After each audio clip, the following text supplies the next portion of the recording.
The status of the US dollar as the world's reserve currency is under coordinated attack, ladies and gentlemen. Efforts to dethrone the dollar, however, will require time and luck in favor of the anti-dollar forces. So for now, however, the US dollar is the most preferred currency for foreign reserves and for settling international transactions.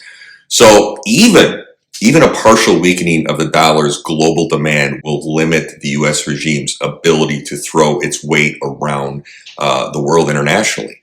What we like to do is the United States. Now remember, the United States has over 1,000 military bases all over the world, more than any other country. We're in everyone's business. So what we like to do is we like to go to other countries and threaten them with sanctions because we're the world reserve currency. We'll send in the black hats and send you to a black site and get these countries in line. Remember that. So being the world reserve currency gives a lot of power in the world. If we would lose the world reserve currency, that's the only thing we're hanging on to, in my opinion, right now. If we lose that status, we would go into a depression.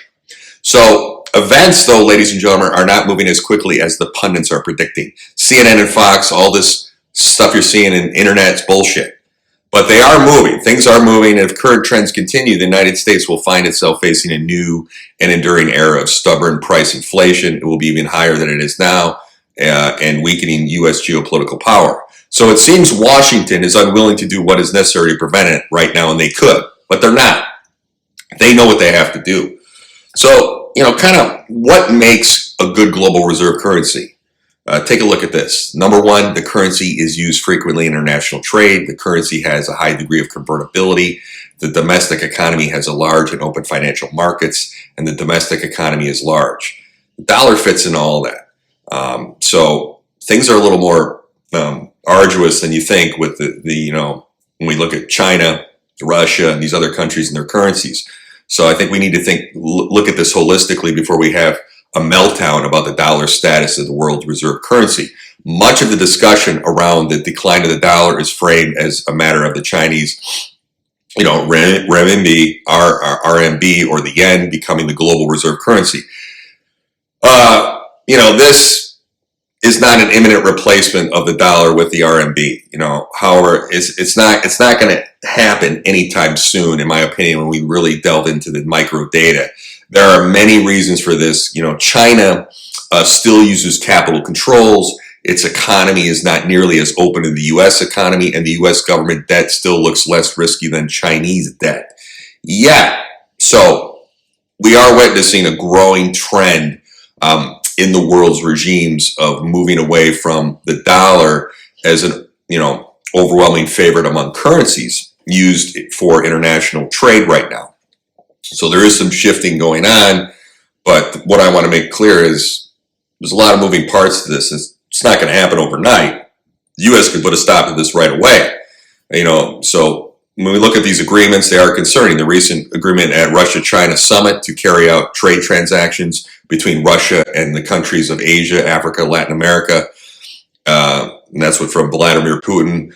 This would be quite a change from the status quo in which non-dollar transactions make up a tiny portion of international trade settlements.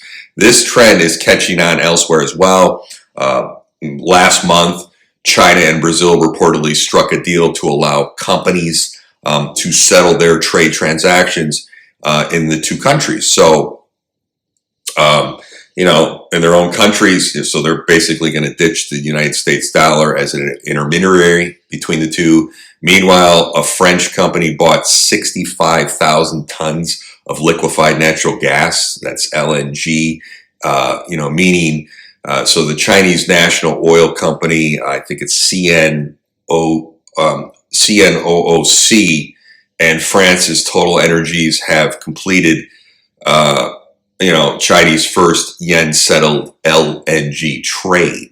So, and then you look at Saudi Arabia has also reportedly started its opening up its oil trade to other currencies other than the U.S. dollar, with an eye towards accepting the RMB. So none of this threatens to immediately send the dollar into a tailspin or collapse. And that's what some of these pundits are saying in the media, and this fear-mongering. It's got to break this down. So the dollar's role in the world economy is still huge, and the dollar remains the most used currency by far.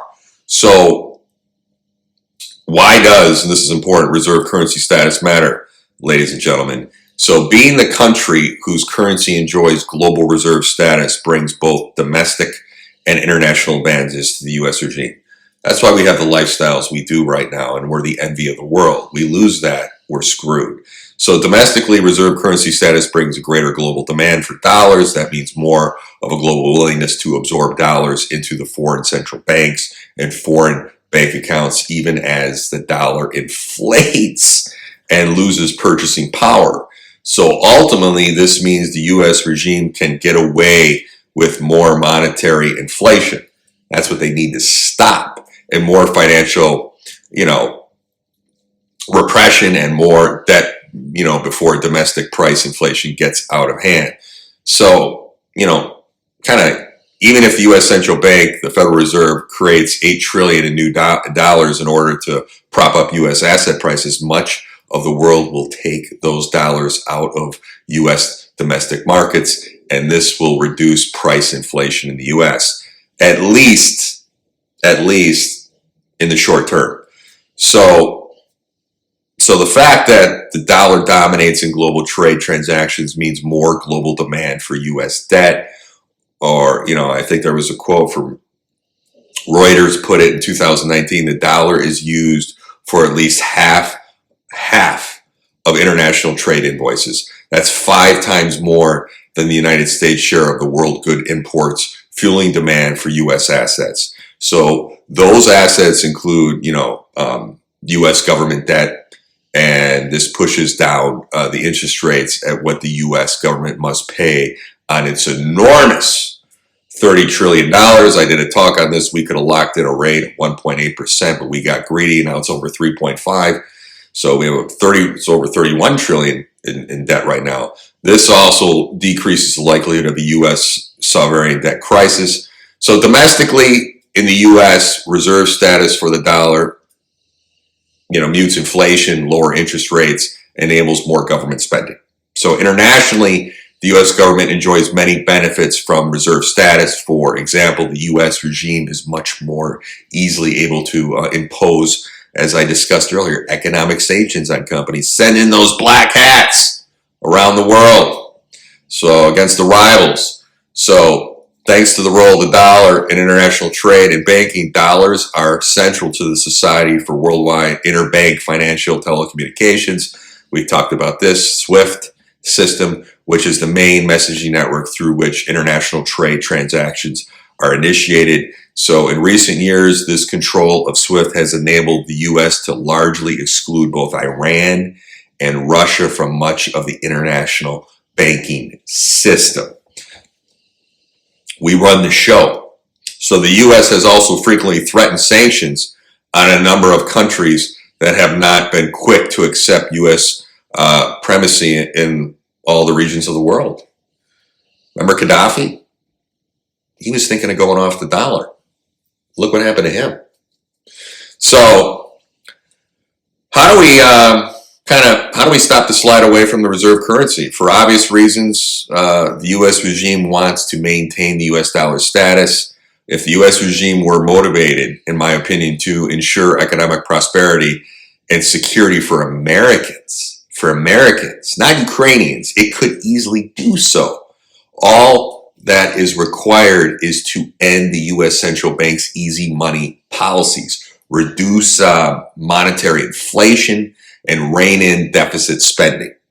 This would immediately button things up and would make the dollar far more attractive as a currency that holds its value. Moreover, the U.S. regime could ensure continued widespread use of the dollar if it stops using the dollar to bully other regimes and wage economic war on regime, and it's starting to annoy the foreign policy establishment. We're looking as a bully around the world, we want to be the world reserves currency, but we're weaponizing the dollar. So I think there's just rein in that monetary inflation. There is very little motivation to abandon the dollar in favor of other currencies. You know, after all, most other, you know, regimes inflate their own currencies at least as much as the dollar and engage in widespread deficit spending as well. So economically, the dollar remains less turbulent if you look at all these other currencies than both the euro and yen, so long as Washington does not continue to weaponize the dollar. However, other regimes will have good reason to escape the dollar system because of this weaponization. It's difficult to see how the U.S. regime will abandon this status quo anytime soon. They would be crazy to do it, ladies and gentlemen. However, you know, Washington, bottom line, is addicted to deficit spending, monetary inflation, and international meddling in the name of U.S. primacy and war. You know, a little bit, I get it, but we're going over the board here. It won't stop until domestic inflation becomes politically unbearable and foreign status finish building off-ramps from the dollar system. Also, the dollar continues to benefit from the fact that no matter how inflationary it becomes or how hobbled by regulation the U.S. economy remains, you know, when you look at the Eurozone and China, you know, Japan, Britain, their trends look even worse, if not as bad. When you look at the trends of those countries, the Eurozone and China, we still fare better. So you're seeing countries play a shuffle game right now. But like I said, we got 1,000 bases all over the world. We got hats on the ground in every country. They know, the United States knows what they need to do. This is way early in the game, ladies and gentlemen. There is some shifting going on to be concerned, but the point I want to get across, it's a lot harder for these countries to go off the dollar than you think. It's going to be a lot harder. But we need to make some changes in the United States as far as our monetary policy, and I'm all for the U.S., you know, this U.S. hegemony being the bully of the world. I'm grateful to be in the United States, but we don't want to be hated by everybody, do we? And I get what we're doing, but maybe we're going a little too far here. And we're just a little too neck deep in everyone's business when we got all these problems in the United States. And I harp on this. I'm going to get on my soapbox. Our airports are shit. Our crime is out of control in these cities, done purposely. When you go to around the world and other airports and these cities, the cleanliness, this is terrible. We're in everyone's business, pouring money into foreign countries. When we got enough problems here, we got more people in poverty since COVID. We have small businesses went out of business. We have all these regulations now, especially in the last 2 years, which I don't agree with what the Biden administration did with all these regulations on small business. We are the economic engine of the world. We need to bring back some manufacturing and let this bad boy rip. Because I said, you give us 20% capitalism. This economy is so beautiful and powerful. It just rips. And they're stifling it. They're stifling it. You don't shut down the energy of the United States when you don't have a replacement. Wind and solar is a supplement right now. It ain't going to be ready for 40 to 50 years. Look at the data. Those are the facts. But I'll tell you right now, because it's shut down, lobbyists, special interests are putting their money in their back pocket because they're making a ton of money off this. Because you think the U.S. is going to say, okay, we'll shut down. But people are getting rich off this. And we're going to buy our oil from Venezuela, China, Russia, and you're going to bring it on ships. Right? It's going to pollute even more. And their oil's dirty because we have the most refined oil in the world. Just like our coal plants emit vapor. They don't emit bad things to the environment. Okay? The coal plants in China are dirty. Ours are clean.